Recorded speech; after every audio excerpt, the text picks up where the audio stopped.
Nous ouvrons, comme l'a rappelé Pascal Bollot, le dernier débat d'orientation budgétaire de cette mandature. Ce débat nantais s'inscrit d'abord dans un contexte national et même international. Au niveau européen, il convient de rester prudent. En effet, la Commission européenne a revu à la baisse ses estimations de croissance, même si elle reste optimiste. En cause, les tensions commerciales et les importantes incertitudes politiques qui ont continué à peser sur la confiance du secteur manufacturier. Et au niveau français, bien que le pouvoir d'achat tire la croissance, la faiblesse de la demande extérieure pèse tout de même sur l'activité économique.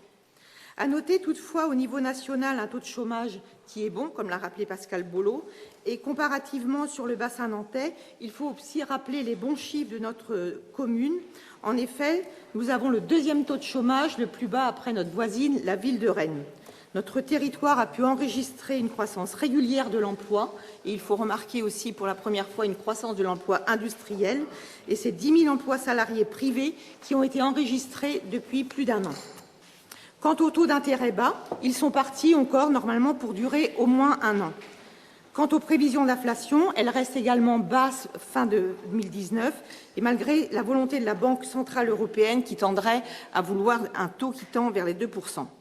Il convient également de rappeler que l'élaboration du projet de budget 2020 s'inscrit aussi dans le cadre du dispositif de contractualisation avec l'État, qui vise à la réduction du déficit public. Dans ce contexte, Nantes s'est vu appliquer un taux de 1,5% visant à limiter ses dépenses de fonctionnement. Si les contours de ce contrat tendent à se préciser, un doute demeure cependant. Il réside dans l'absence de prise en compte de dynamisme de nos recettes. Enfin, il faut citer le projet de réforme de la fiscalité locale et ses conséquences pour notre collectivité. Actuellement toujours en discussion, il prévoit la suppression de la taxe d'habitation pour tous les contribuables d'ici 3 ans. Dans ce climat, la vigilance s'impose.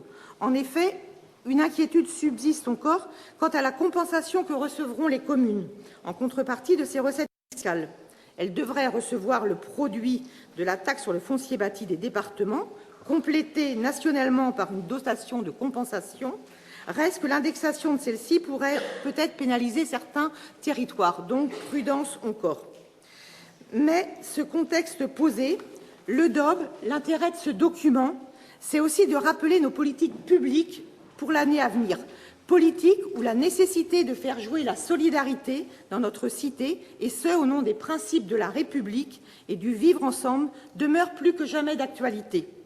Car, comme le disait le père du solidarisme Léon Bourgeois, l'homme ne devient pas seulement au cours de sa vie débiteur de ses contemporains. Dès sa naissance, il est un obligé. L'homme naît débiteur de l'association humaine.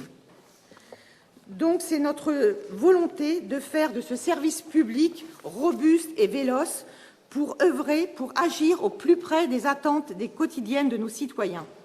Dans la continuité du budget précédent, le budget 2020 poursuivra son exigence de qualité et notre volonté de faire de la ville de Nantes une ville facile pour nous tous, avec la priorité accordée toujours à la petite enfance, pour continuer la mise en œuvre de notre schéma directeur des écoles, pour atteindre notre objectif de 117 écoles à la fin de ce mandat, la pratique quotidienne du sport qui sera également encouragée avec notre démarche Nantes terrain de jeu. Je rappelle que 67% des Français pratiquent à titre individuel une activité de manière libre et autonome.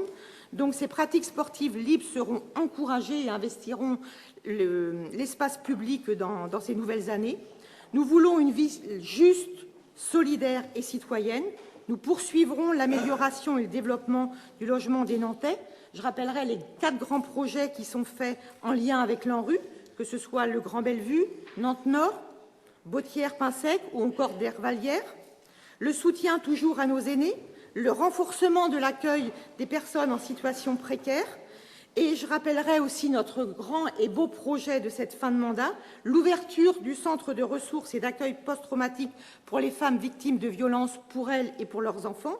Citadelle ouvrira le 25 novembre et l'année 2020 devrait voir un développement de son activité.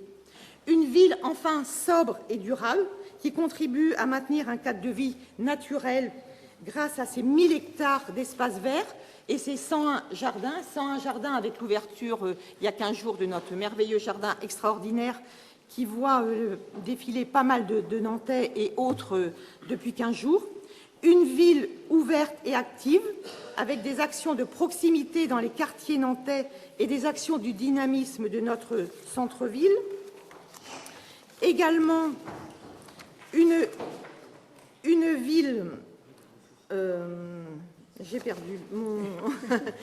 une ville qui s'engage aussi dans la valorisation des circuits courts, avec des achats bio, comme par exemple le bio et les produits fermiers que nous favorisons dans nos cantines, et comment, grâce aussi à l'achat public, nous avons l'exigence de bio, mais aussi une dynamique économique locale, quand nous passons par exemple nos marchés de nettoyage en insérant des clauses d'insertion, en incluant également des produits écolabellisés. Donc, Madame le maire, mes chers collègues, comme vous l'avez vu, c'est une situation qui nous convient, c'est un DOP que nous soutiendrons complètement avec mon collègue du PRG, également avec le MRC. Je vous remercie.